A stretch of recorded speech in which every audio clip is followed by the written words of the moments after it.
There comes a time in every marriage when the bloom is off the rose. It's not that the love is gone or that you hate each other, but things are just not new anymore. It can be the best time in the relationship for some couples and the worst for others. This can be a make or break point for marriages because you have to seriously look at things and decide whether or not you want to continue being married to that person. The term "it's cheaper to keep her" had to be coined by someone who had reached that point. It often comes roughly about the same time when you look at the person you fell in love with and married, only to realize that she's somehow been replaced by her mother, whom you hate. Her once feminine body has been upgraded and accessorized until you no longer recognize or even want it. At the same time, both your personalities and hers have evolved to the point where the thing you dreamed about when you met has come true. You are both truly and totally honest with each other. First off, we need to understand that, although we talk about it all the time and respect it, humans are simply not cut out for real honesty. We can't handle it. When you love someone, you almost have to lie to them, and do it regularly. We lie in 1,000 different ways, verbal being only one of them. But once we reach a certain age where we've become fully evolved, the ultimate version of ourselves, we simply no longer give a damn. We become so comfortable with who and what we are that we no longer feel it's worth the effort to pretend anymore. That's when the lying stops and the rubber meets the road. So, you let it all hang out. You're lazy, buy yourself a new couch. Your eyesight sucks, ditch the contacts and buy a bigger TV. You have no need to hide any of your imperfections from your partner anymore because you're married to her and you've been together for so long that you have to put up with each other anyway. Don't worry, guys, they do it too. For women, this is the time to throw away the push-up bras and stop wearing high heels. They've realized that all of the sexy underwear is just plain uncomfortable, and all you're going to do is take it off them to get what you want anyway. So, they buy 100 pairs of granny panties and dare you to say a word about it. Oh boy, let the good times roll. Anyway, I'm 54. Due to some great investments early on and a downturn in the auto industry, I'm retired. Thanks to my brilliance as an engineer and some patents I developed for my company, they can no longer afford to pay my salary. With my retirement package accruing trailing zeros, it became clear to some of the bean counters that the smarter thing for the company to do would be to offer me a buyout. It was a win-win situation. The company gives me a one-time payment in the upper single-digit millions, so I no longer have to work for the rest of my life. Booyah! On the other hand, they get to license my patents, clear the cost of my exorbitant mid-six-figure salary from their books, and hire a fresh new crop of engineers to breathe some much-needed life into the company. It was a good deal for everyone concerned. For the first year or so, before the inevitable boredom set in on my end, my wife loved the idea. We now had both the time and the money to do all of those things we never had the time or the money to do before. We started by downsizing our home and moving into a sparkling, modern, brand new condo. With our only offspring out on their own, we no longer needed a large house. That took us through the first 6 months. Then we started traveling the globe, which lasted another 6 months until we realized that no matter where you go, it's just another place where the people who live there are tired of it. We settled into the new condo, and familiarity began to breed what it usually does. I started to notice new things about my wife, Linda, that 30 years of marriage had failed to teach me. I mean, I still loved her, I just didn't like her. I think it was because we were simply spending too much time together. A day is 24 hours long. The average person spends 8 to 10 of those hours at work and about 8 of those hours sleeping. Add in travel time to and from destinations, along with different hobbies and activities, and it takes a big chunk out of your day. I suddenly realized that except for when we were on vacations, Linda and I only spent a few hours a day together. Now, all of a sudden, I was trapped with her 24 hours a day, 7 days a week, until one of us died. I was also suddenly faced with the fact that we had nothing in common except our daughter and that Linda was either, to quote the Temptations, a ball of confusion or an utter disappointment. First off, let me begin by saying that I did not marry Linda because I thought she was brilliant. I married her because she was willing and good in bed, hotter than hell, and had a pleasing personality. Like most engineers, I had multiple reasons for the decision. I also considered that time might take one or maybe even 2 of those admirable qualities away from her. But even if any one of those was left, she'd still be worth spending time with. And I was wrong. As far as the sex goes, over time, she became more willing to use it against me. You know the story. If she wanted something and I didn't, she used sex to get her way. That worked for the first few years until I suddenly developed the ability to say no. Then she started saying no to me until she got her way. Sometime after the first 10 years, it just became easier to go without than to put up with her. So now, it was a case of only occasionally if we both wanted it. As for her being hot, I blew it there too. Linda was surprisingly beautiful when we met. She had a beautiful body, a tiny waist, and a nice size bum. There are lots of 50-year-old women out there who work at it and are still incredibly attractive. There are also lots of 50-year-old women who don't work at it and are blessed with good genetics, remaining very hot. Lastly, there are lots of 50-year-old women whose sexual appeal has nothing to do with their looks. They have a flirtatious nature or other skills that just make you want them anyway. Sadly, Linda fits into none of those categories. Over the years, she just let herself go. Her body and her looks went. When she was 25, Linda's measurements were 40-26-38, and I'm very proud to say she has the exact same measurements today. The problem isn't the numbers, though, it's the order. Linda still thinks she looks the same now, though, and you can't tell her any different. Part of our problem was that we were just different. I am in no way perfect. I overanalyze everything, am a slave to my schedule, and I'm sure that over the years, several of my pursuits and hobbies have taken precedence over my marriage. But hey, I try, and I've never cheated on her.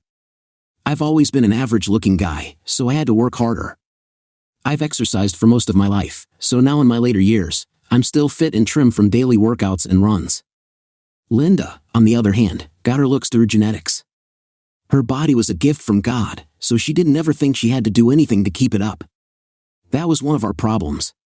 When we traveled, I always needed to visit the gym in every hotel we stayed in because, as anyone will tell you, it's easier to stay in shape than to get back in shape. Linda always thought I shouldn't work out at all while we were on vacation. She hated my need to run in the morning or lift a few weights. She said it made her feel like we were on a schedule instead of truly free to just relax. On the other hand, I hated the fact that we couldn't do anything because of Linda's inability to walk for more than a block or two over flat ground. Her constant complaints about every new activity I proposed were met with comments like, "We can't do that, it takes too much energy," or "We can't do that, that's for kids." The last thing for me to discover about the love of my life was that her personality had degraded along with her body. Over the years, she became an expert on everything and a hypocrite at the same time. On one hand, she'd tell me that a woman can do anything a man can do. On the other hand, she'd say that since neither of us worked anymore, not that she ever had, we needed to split the household chores between us. I'm not a chauvinist, I was all for it. I would get up early and do my workout while Linda slept, then I'd start tackling all of my household duties. I'd do exactly half of what was on the list and leave the rest for her. She would conveniently get out of most of her share of the chores by saying that certain things were just not for women to do. One of those things, of course, was taking out the garbage. I don't know why women, who all swear they can do anything a man can do, find it so difficult to pick up a bag of household garbage and carry it to the can. It can't be the weight of it, because the average trash bag weighs less than 20 pounds and is mostly full of paper, wrappers, and discarded food.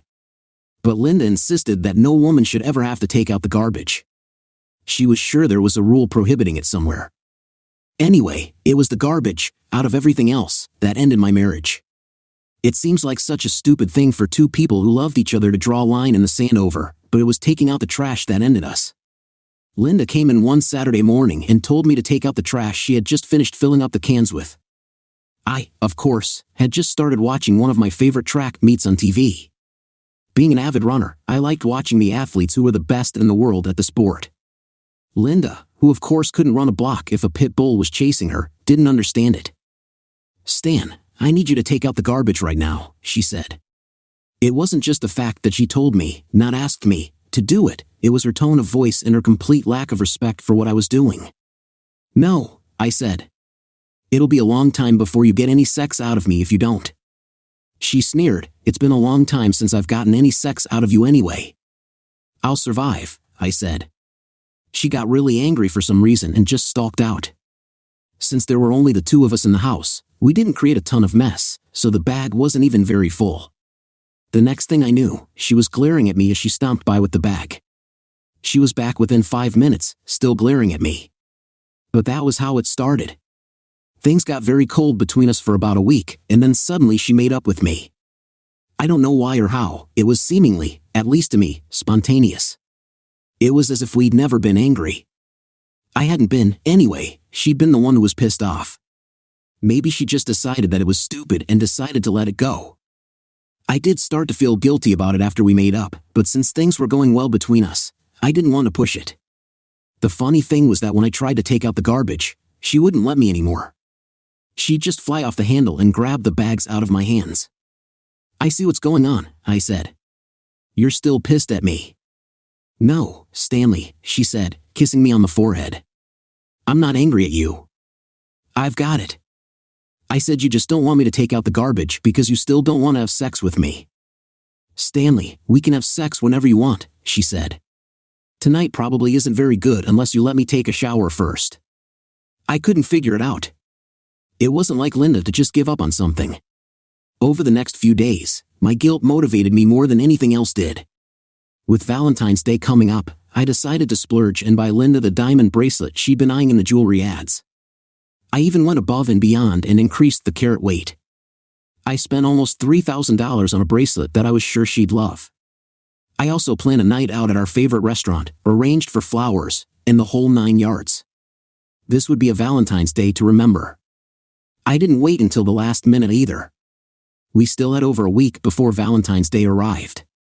I was feeling pretty good about myself. I was actually proud that, for once, I hadn't slipped out on Valentine's Day morning and bought her the first cheapest thing I could find. For once, I wouldn't tell her that we'd had so many Valentine's Days together that if she didn't know I loved her by now, there was something wrong with her. The thing was, I guess I'd started rethinking everything. Sure, her looks hadn't gotten any better, but her attitude had definitely improved, and like I said before, the love was still there. But Linda being nicer and just letting some of our arguments go gave me a reason to like her again. One of the things I'd noticed was that, over the past few weeks, we started to produce a lot more garbage. It used to be that we only had to take out the trash once or twice a week. Now it was at least 3 or 4 times a week. The other thing that was odd was that Linda seemed to be gone a lot longer than it took just to walk out behind the building and drop a bag into the large dumpsters back there.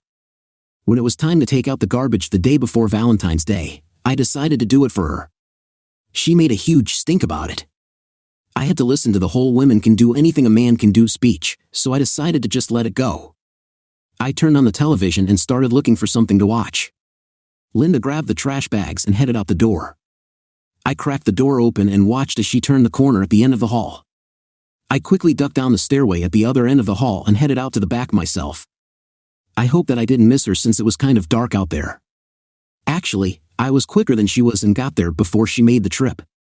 Those daily runs had me in great shape. I saw our building manager, Dino, out there doing something to that dirty BMW of his. The car was over 10 years old and in terrible shape, but he acted like it was something special. My 2010 Mustang GT looked and ran far better than his car ever did. Linda acted like his car was something special too. I think it was mostly because she hated my Mustang. I wondered what the hell Dino was doing back there, but I wasn't concentrating on him. I wanted to find out what the hell was so special about the garbage. Linda walked straight past the dumpster and over to Dino. He was a big fat slob of a guy. He leaned down and immediately unzipped his pants. Linda got down on her knees in the filth of the alley and got to work.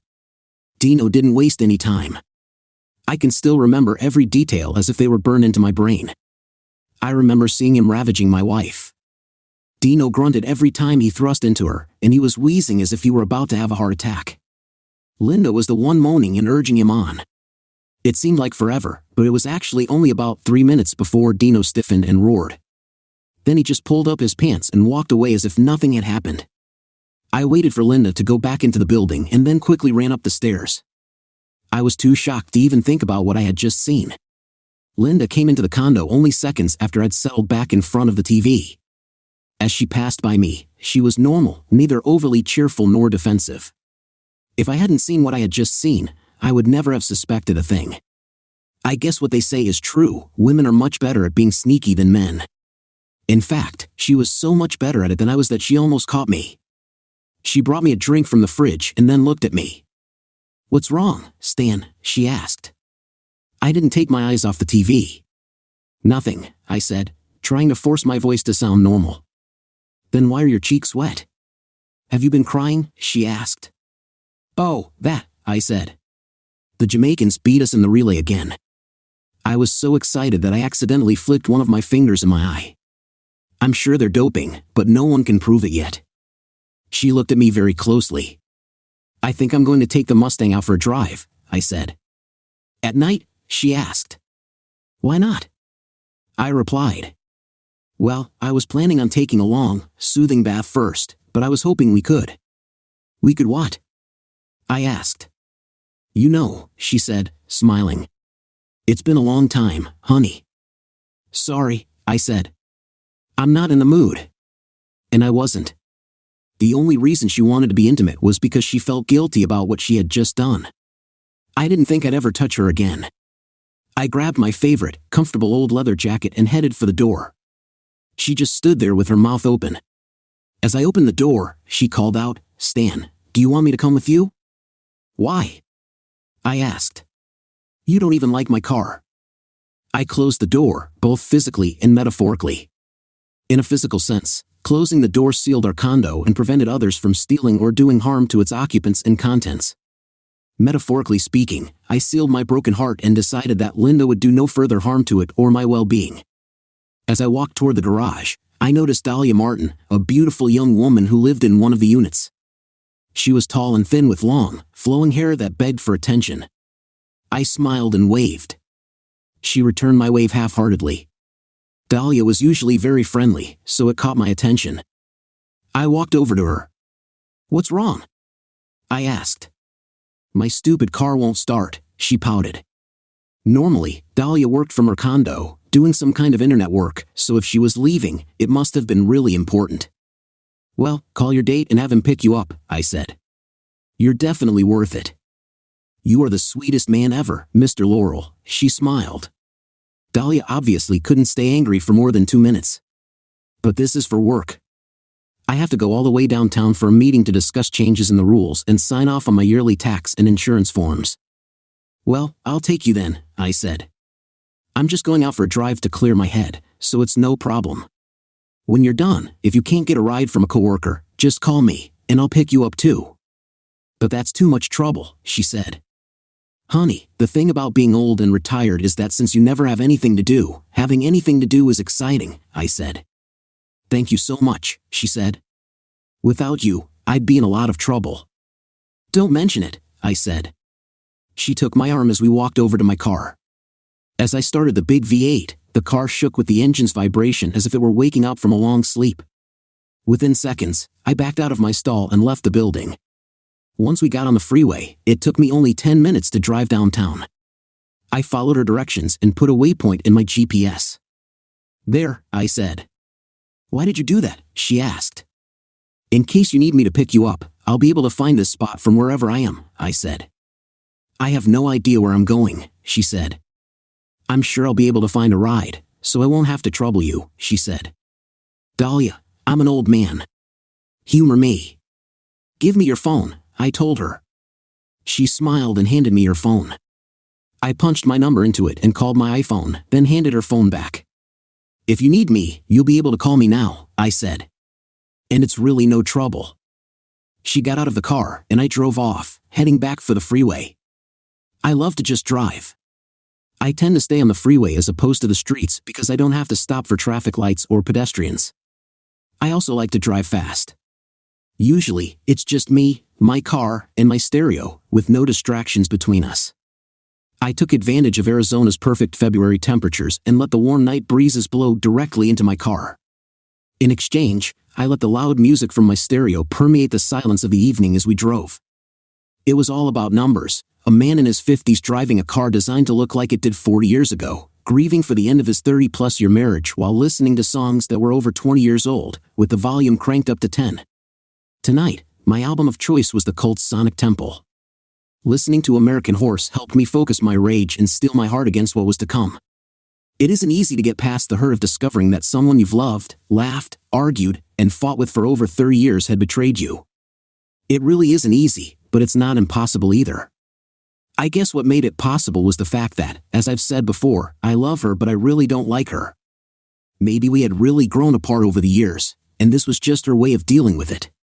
She turned to him for things she either didn't want from me anymore or thought I wasn't capable of giving her. I just couldn't figure out what those things were. Though I was in far better shape than Dino, despite his youth, I had far more financial resources and available time. The only thing I could think of was maybe he was just more willing to put up with her mood swings. But even that was hard to believe because when he was done with her, he just walked off. He got the wham and the bam but didn't even offer a thank you, ma'am. Maybe she loved him or vice versa, but I couldn't even see that because they didn't kiss, not once. She just walked up and started having sex. This obviously wasn't the first time they'd done this, their movements were too practiced. They had done this before, probably quite often. Then it hit me, this was why she was taking out the garbage so often now. She really thought she had me fooled, didn't she? I shook my head and laughed. I came to that realization just as Ian Astbury started singing the song's chorus. In my mind, I substituted "She's 40s" in the lyrics and sang along with Ian and Billy, "She's gone crazy, completely crazy, trying to tame the American horse." The she I sang about was, of course, Linda. My wife of all these years had flipped her lid if she thought I'd put up with all of this. And if she thought that being nice to me after weeks of treating me poorly over something as trivial as taking out the trash could somehow control me, then she was definitely crazy. Like the American horse in the song, I could not be tamed or controlled. I'd really started listening to the song because I'd always seen the American horse as a metaphor for my Mustangs. It was strange, though, how the song now reflected my feelings about my dying marriage. And dying it was. There was no way I intended to spend the rest of my life with a woman who neither loved nor respected me. Both she and Dino would get what they deserved. I took the next freeway exit and got back on in the opposite direction. I was heading for home with a new fire in my mind and a renewed steel in my backbone. Just as Firewoman came on my stereo, my foot pressed harder on the gas pedal. The more I pushed it down, the bigger my smile grew. In my mind, I started planning all the moves I'd make over the next few days. Each new idea heightened my pleasure until an electric shock went through my body. I slowed down quickly and pulled off onto the side of the road. I thought I was having a heart attack, but it was only my phone. My stereo was so loud I hadn't heard the ringing, only felt the vibrations. "Hello?" I said. "Mr. Laurel," sniffled Dahlia. "I'm sorry to bother you, but I really do need that ride." "I'll be right there, honey," I said. "Just wait for me by the front door where I dropped you off." I got back on the freeway and roared toward her location, with all thoughts of my own misery and revenge gone. Once again, I roared into the night, but this time I had a destination in mind. All thoughts about my own pain were banished, at least for a while. Dahlia had sounded awful over the phone, that wasn't like her. She was one of the most cheerful people I knew. I wondered what could have happened to upset her. As soon as I got off the freeway, I started the GPS and quickly followed its spoken directions. Within minutes, I was back at the building where I had dropped Dahlia off. She ran over to the car and got in as if she had just escaped some kind of nightmare. "Home?" I asked. "Yes, please," she said in a very tiny voice. We drove in silence, both lost in our thoughts. About 5 miles away from home, her hand shot out and held mine. I didn't say anything. I was glad to offer her some comfort. As I drove into the garage, she let out a sigh of relief for the first time since she'd gotten back into the car. "Thank you so much," she said. "It was nothing," I replied. I watched her walk away. She seemed very different from the confident, beautiful young woman I had seen only a few hours ago. She had somehow become a very frightened young girl. "Dahlia," I called after her. She turned to look at me. "If you need someone to talk to, I'm always available," I said. She nodded her head and headed for her condo. I considered leaving again but decided that more than anything else, I needed sleep. Tomorrow wouldn't be the busy day I'd envisioned. It wouldn't be filled with doing things with Linda, but it would be busy nonetheless. I went to my condo and opened the door. Linda was watching TV and smiled at me as I came in. I walked past her and went straight to bed. I couldn't figure out why she was smiling at me so much. It came to me a few minutes later. She wasn't smiling at me, she was laughing at me. She did that because she didn't think I knew. Now I understood why she'd been so nice to me lately. It was all one big joke to her. She'd ordered me to take out the garbage, and I'd refused, so she tried her favorite little game. She pulled out her no sex for Stanley card, and I called her bluff. I guess it was my way of showing her that her sex as a weapon game couldn't control me anymore. She had to find some way to win, so she decided to just do it behind my back. On the surface, she was being nice, but inside, she was probably thinking I'd beg her to take out the garbage before she was done. Meanwhile, she was giving what she should have been giving me to someone else as another form of punishment. Yep, it was one big joke, but we'd see who was laughing when the punchline came. That night, when Linda came to bed, she kept moving closer and closer to me, finally rubbing her legs against me. I pretended I was so deeply asleep that it didn't wake me. "Stanley," she said, "you must really be tired. You'll never know what you missed. I love you, Stanley." Yeah, I thought, I missed a chance at pity sex from a woman I no longer cared about. If this is your idea of love, screwing me after you've been with some greaseball, I'll stick with people who hate me. They treat me with more respect. I woke up the next morning and put on my running clothes. It was generally only a little chilly in the mornings, so I opted for running tights and a sweatshirt. Just as I was tying my laces, Linda woke up. "Stanley, you're awake," she said. "Yeah," I quipped. "I do that every morning, though I'm sure you wish I wouldn't." "What are you talking about, Stanley?" she asked. "I've loved you for over 30 years. Do you want me to make breakfast?" "Nope, I'm going out to run," I said. "Why don't you run on your treadmill?" she asked. "Because it's going to be a nice day," I said. "Stanley, we live in Arizona. Except for the middle of the summer, when the heat is ungodly, they're all nice days. Isn't there something you want to say or do?" I asked. "Yeah," I said. "See you when I get back." As I walked toward the door, she looked shocked. Suddenly, some of the pieces started to make sense. Maybe Linda was laughing at me because she didn't think I knew what a 304 she was. But there was something else too. Linda somehow knew about the bracelet I bought her. Then I realized it. One of her big-mouthed best friends worked at the jewelry store, so Linda probably knew about it before I brought the thing home. She might even know about the dinner too because I'd talked to the jewelry store owner about my plans. Well, screw her, she wasn't getting any more from me. No wonder she had been so busy trying to give me some of her dried-up old box. Now it made sense. Linda made sense, I thought as I ran, but the whole Valentine's Day thing didn't. Men were expected to go out and spend ridiculous amounts of money on candy, flowers, and jewelry just to get the same thing we get most nights anyway. What was the point? To show someone that we love them? Why not just say it? So does this mean that women don't love us, or is it just that they're so terribly insecure that we have to have a special day to prove it? I wondered if there was a Valentine's Day card for people you didn't love anymore. Maybe I should make them. I could probably get rich. As I ran around the park, I saw lots of other people out enjoying the sunshine too. There were walkers, skaters, bike riders, and other runners. There were different classifications of each. Some were just meandering through the park, more intent on enjoying the sunshine than anything else, but a few in each activity group were out for a serious workout. It was fun just watching the people go by and imagining things about them. There were some really nice-looking women out there, but most of them were far too young for me. I just wasn't the sugar daddy type, but in a way, I guess that was one of the things I'd need to start giving serious thought to when I was done with Linda. What would I do? I was only in my 50s. Although I'm no spring chicken, I'm still young enough to get married again. But after wasting most of my life on Linda, I wasn't sure that was even something I should think about. I did a quick, easy 5 miles, enjoying both the sunshine and the pleasantly cool early morning breezes. I also enjoyed people watching. I decided that from now on, unless the weather was bad or I was nursing an injury, I'd run outside. There was no use trying to stay with or spend time with a woman who was cheating on me.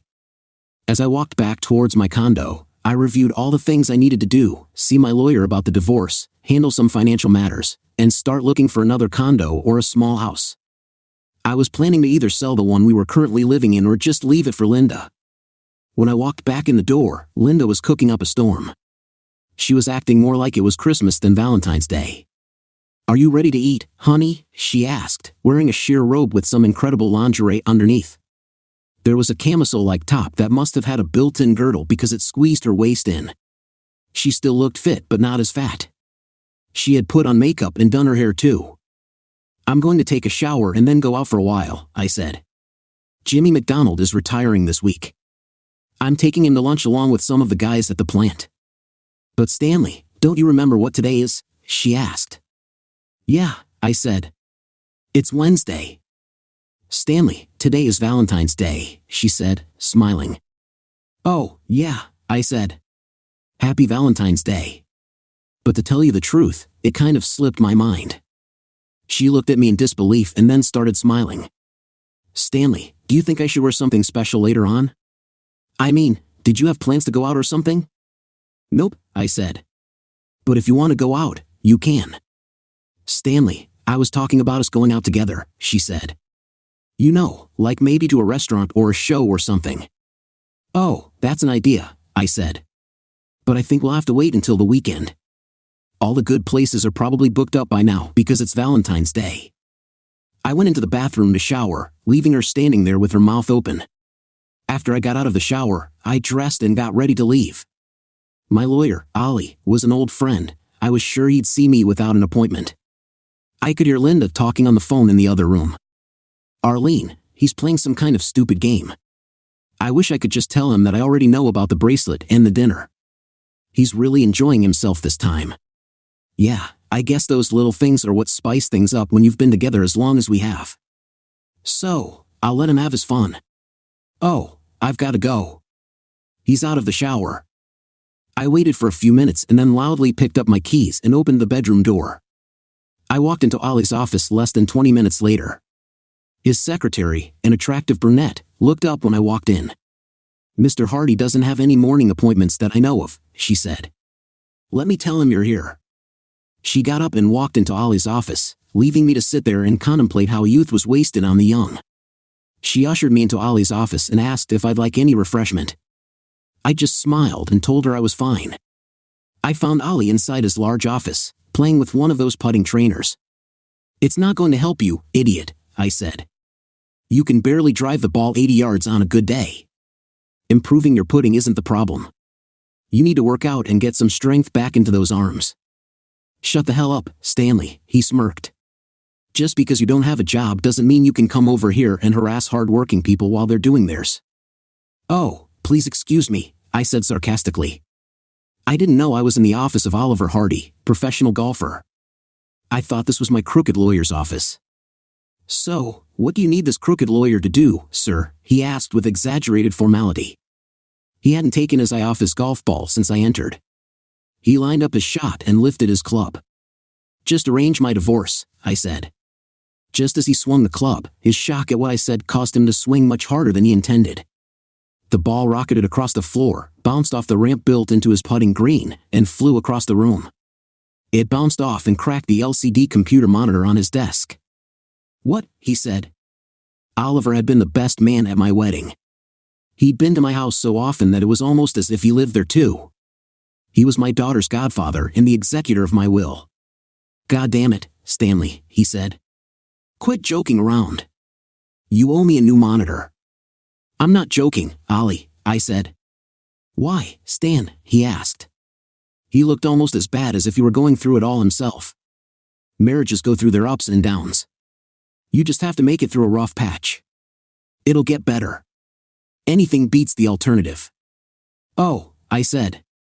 I thought watching her screw the guy who does the maintenance for the condo complex out in the alley by the trash was as bad as it could get. So go ahead, tell me what's worse. You have to get rid of that 304, he said. Who knows what kind of disease she could give you? And I'm not talking about STDs. There are all kinds of scary bacteria around garbage. Whatever you do, don't have sex with her. So tell me, Ollie, how do I get this started? I asked. It's already done, he said. You hired me. I'll start drawing up papers. We'll outline a settlement that's fair to both of you. Then we have her served, and she gets a lawyer, and we all sit down and work something out. Most of these things never go to court.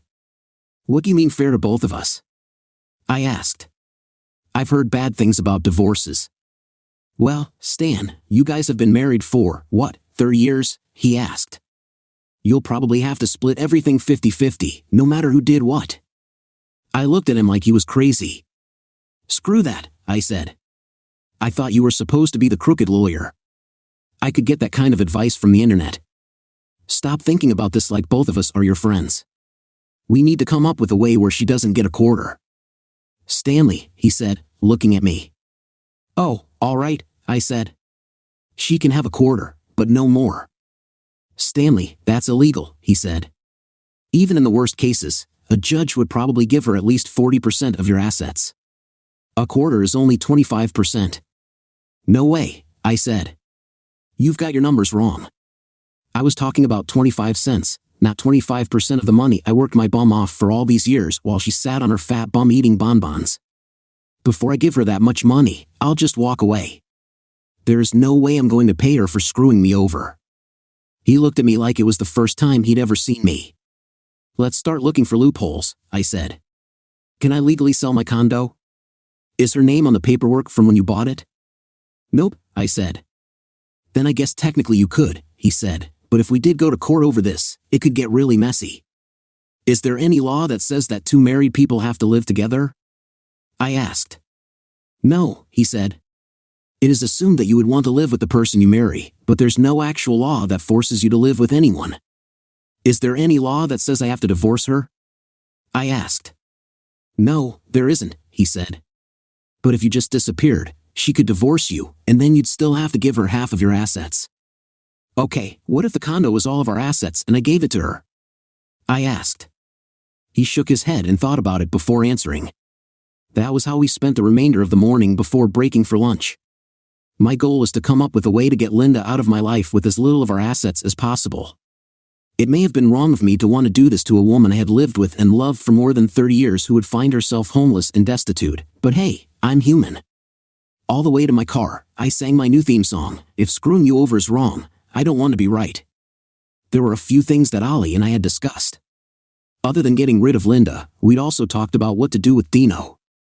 Pain and suffering were on the way for him too, but the timing had to be right. If I handled Dino before Linda, then she'd know something was going on.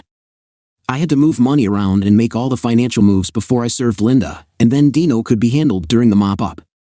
On my way home, I transferred half of the money in both my savings and investment accounts into new accounts that didn't have Linda's name on them. I stopped by the plant to have Linda's name removed from my insurance policies and unlisted her from my retirement account. In our state, if I died, she'd still get the benefits unless I specifically excluded her in my will. The clerk in the accounting office asked me a bunch of questions about why I was doing this. I told him she'd started a new business and was making as much money as I was, so she didn't need it. There's no such thing as too much money, he said, giving me a smile that made me want to choke the life out of him right then and there. Then he handed me a form that Linda needed to sign.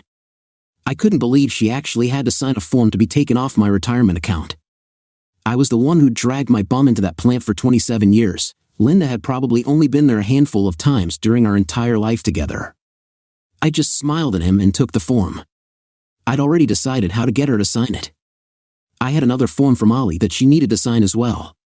That one put Linda's name on the condo as an owner. I'd given up the idea of throwing her out. I was going to leave instead. Since I wasn't giving her any money, she'd lose the condo and her credit would be ruined because she wouldn't be able to make the payments. Our condo was worth over $100,000. I intended to refinance it and take a loan for all of our equity out of it. Then I'd move out and leave Linda to her own devices. I was also going to make several questionable business moves that would lose the bulk of our cash in investments. I wouldn't start tapping into my retirement fund until I was 65, which would give me about 13 years. Hopefully, Linda would be dead by then, just in case the law decided to give her a part of it.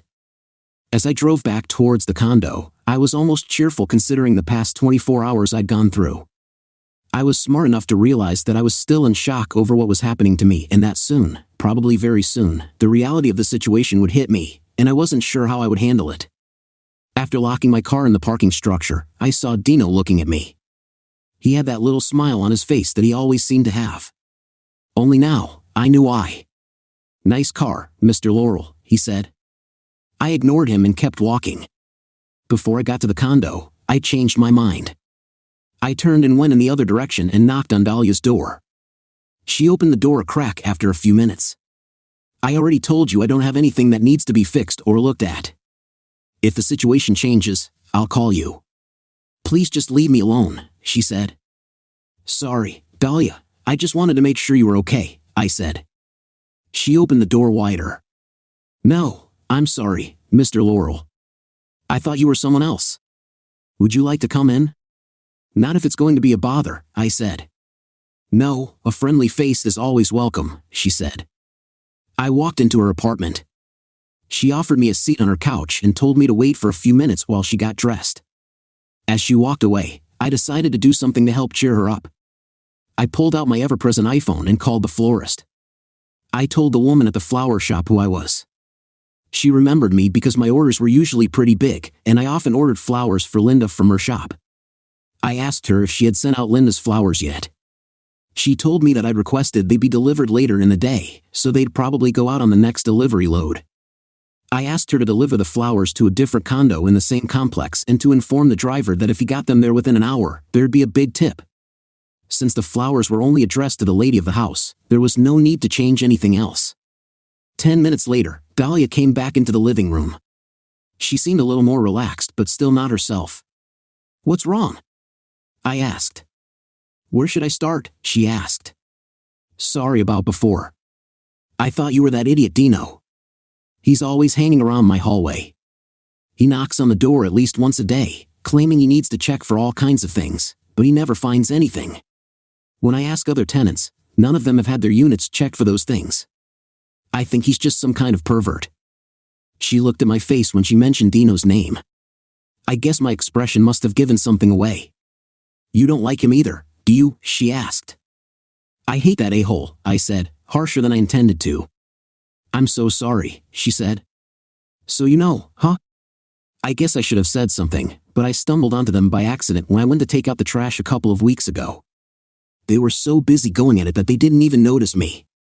I just left my trash bags outside the building. He's such a pig, and I can't believe Mrs. Laurel would. "Yeah, there are a lot of things I never thought would happen," I said. "You seem so calm," she said. "Only on the outside," I said. "Inside, I'm a bowl of mush. I'm just trying to keep moving so it doesn't really have a chance to affect me until it's over and done with." "When did you find out?" she asked. "Yesterday," I said sadly. "Nothing's been the same since. The whole world seems different." "So if you don't mind me asking," she said tentatively, "what are you going to do?" "I'm going for the big DW," I said. "Please don't say anything because I want it to be a surprise to both of them. But it's already in the works." "But don't you need to find out why she did it?" "Maybe she was forced."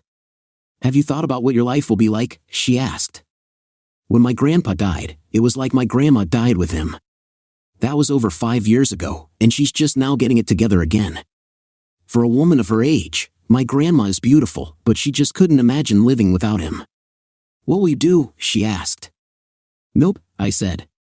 There was no force used. She was the one who started things off, at least that's how it went yesterday when I saw them. I'll do fine alone. I'm young enough to start again if I need companionship.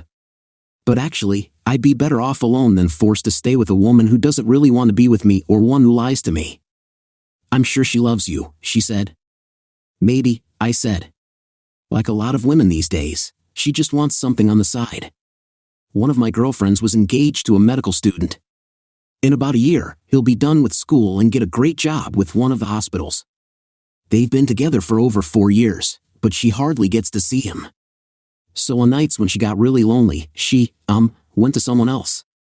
I don't know how, maybe someone told someone else, but anyway, he found out and broke off their engagement. She went crazy, stalking him and trying to explain that it meant nothing. He had to get a restraining order. Now he's dating a girl who works in the hospital's billing department. We heard that they might be getting married soon, and my girlfriend has never recovered. She still loves him and keeps trying all these stupid schemes to get him back. I guess these days, love and sex aren't necessarily connected." "They are to me," I said. "Me too," she said. "Unfortunately." "That's a good thing," I said. "You'll be much happier in the long run." "Oh, I'm sure of that," she said. "I have another year and a half of school left, and as of last night, I have no way of paying my bills once my savings run out.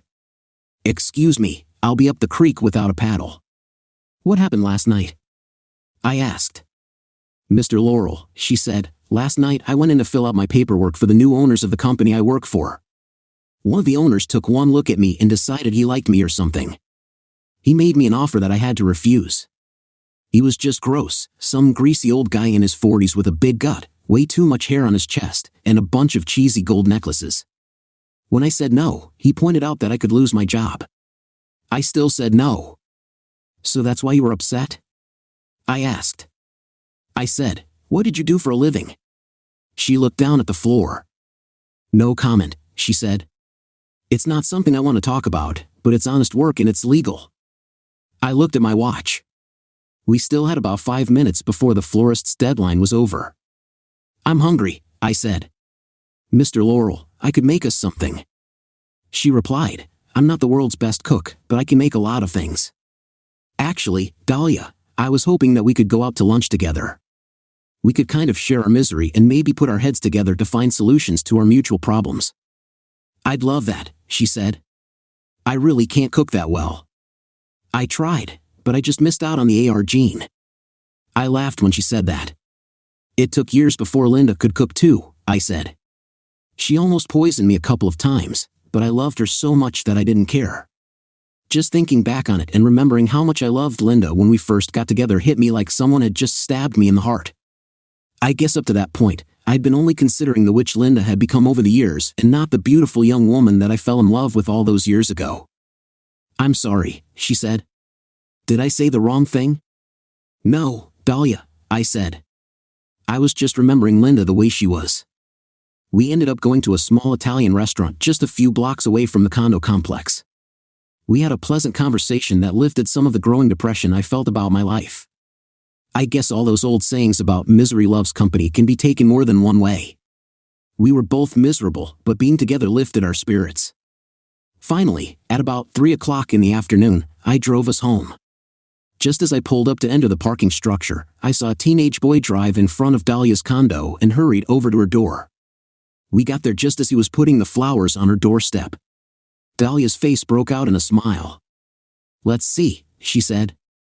I know these aren't from my grandma, so who could they be from? She looked over at me and smiled. The delivery kid came back over to the door. Do you want to sign for these? He asked excitedly. Dahlia signed his clipboard and handed it back to him. Seems to me I heard something about a tip, he said. Seems to me it was supposed to be a big one too. What's the biggest tip you've ever gotten? I asked. $2,000, said the kid. You're a lying sack of, I started, causing Dahlia to laugh. Okay, my biggest tip so far was $20, he said. I was going to give you 50, I said, but you were supposed to have these here 2 hours ago. The tip was if you'd gotten the flowers here within an hour of me getting off the phone with your boss. Damn it, he said. That was why she put your flowers in the back of the truck. They were supposed to have been delivered first, and that's why you didn't get your tip. His face immediately went into sick puppy mode. But look at it this way, you got something far more valuable than money. You got experience. You learned the wrong way to handle the job. Now, in the future, you'll do things in a better and more organized manner. Experience is a good teacher. Wow, thanks, mister, he said sadly. I'll run right over to Best Buy and see how many Xbox games I can buy with experience. Maybe I can take my girlfriend out using my experience. You have a happy Valentine's Day, I said. Dahlia was smiling at me and sticking her lip out too. Oh, all right, I said, but I'm still not giving you the 50. I gave him $20, and both he and Dahlia were happy. I actually felt good too. Dahlia had kissed me on the cheek and told me I'd made her Valentine's Day a happy one. I stepped back into my condo at 3:15. Linda was there, and she was pissed. She looked at me when I came in. Where were you? She asked. Linda, I told you where I was going, I said. I have some papers that you need to sign. Why do I need to sign papers? She asked. Because, Linda, I'm going to die someday, I said. No, you're not, she smirked. You're going to live forever the way you run and work out. Your body is like some kind of machine. Linda, healthy men drop dead every day from heart attacks or cancer. They get into car accidents and all sorts of things. When I bought this condo, I signed the papers alone. I'm updating my will and noticed that your name isn't on the documents for the condo. If something did happen to me, they could throw you out of here and resell the place, or you wouldn't be able to sell it if you needed any money for medical bills or any other reason. You actually think about what would happen to me if you... She began, honey, nothing will ever happen to you because I would never let it. We argue sometimes, and most of the time it's about really stupid things, but Stanley, you amaze me sometimes. You really do love me, don't you? You'd be surprised by the amount of love I have for you, Linda, I said. I was sure that negative numbers couldn't go that far below zero without a special calculator. I stuck the papers on the desk, and Linda, as I figured, signed them all, including the one from the plan I had tucked in between the sheets of the condo papers. Linda had just made herself responsible for paying off the loan I'd taken against our equity in the condo and also signed herself out of receiving any money from my retirement plan. She'd only signed them so she could get on with her next set of questions. "So, Stanley, do you remember what I told you this morning?" she asked. "Oh," I said, "Linda, give me a few minutes. I need to go into the office." I went into our home office and opened up Microsoft Publisher on our computer. I looked through the greeting card templates and made Linda a Valentine's Day card.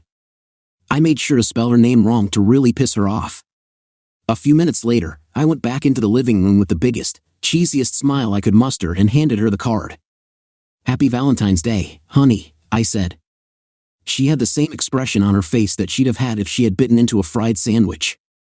Her mouth dropped open, and she looked at me with a mixture of anger and confusion. "Who is Lindy?" she asked. "You see, that's part of the problem," I said. 5 minutes ago, you were sure that I loved you, and now, because my old fingers hit the wrong keys, you're angry. Screw this. That's why I hate Valentine's Day and all those other Hallmark holidays. A guy just can't win." I walked into the bedroom and slammed the door behind me. I got into bed to take a nap, fighting the urge to laugh. A few minutes after I got into bed, Linda cracked the door and looked at me.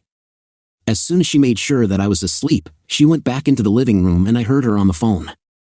"No, he hasn't given me anything yet," she said. "Well, wait a minute, he did give me a half-hearted Valentine's Day card that looked like he did it in crayon. He even spelled my name wrong." "What?"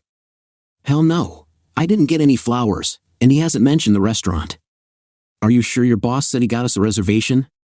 "What do you mean he might be testing me?" "Oh, I get it. He's trying to get me all pissed off, and then he'll just bring out my gifts." "Okay, two can play at that game."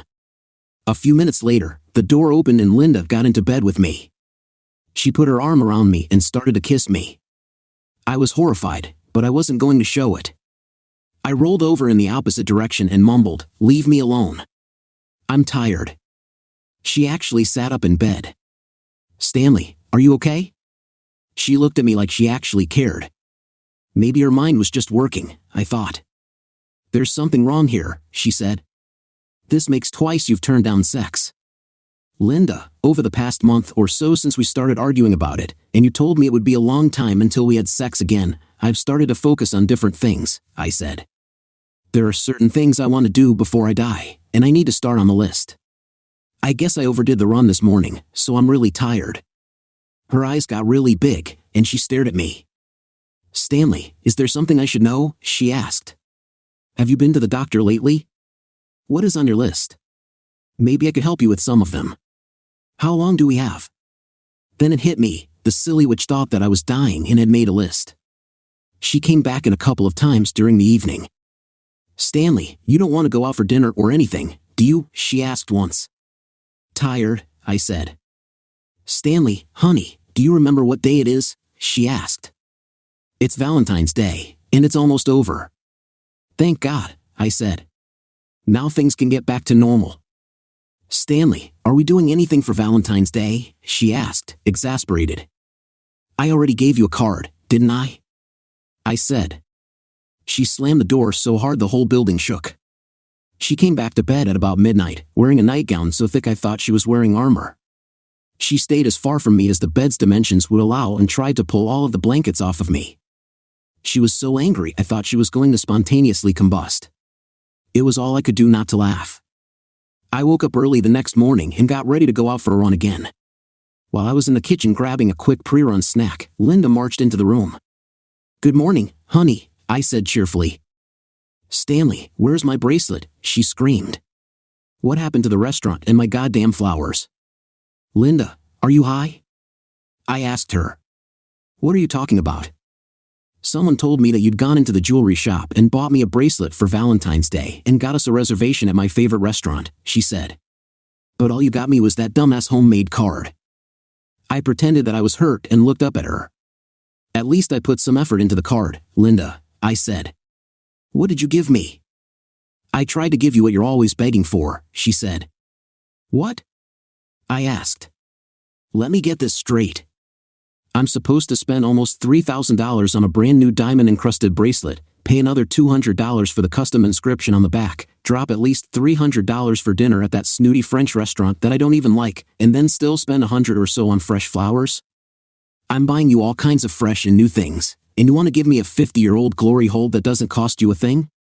How is that fair? Her mouth was open again, but she didn't know what to say.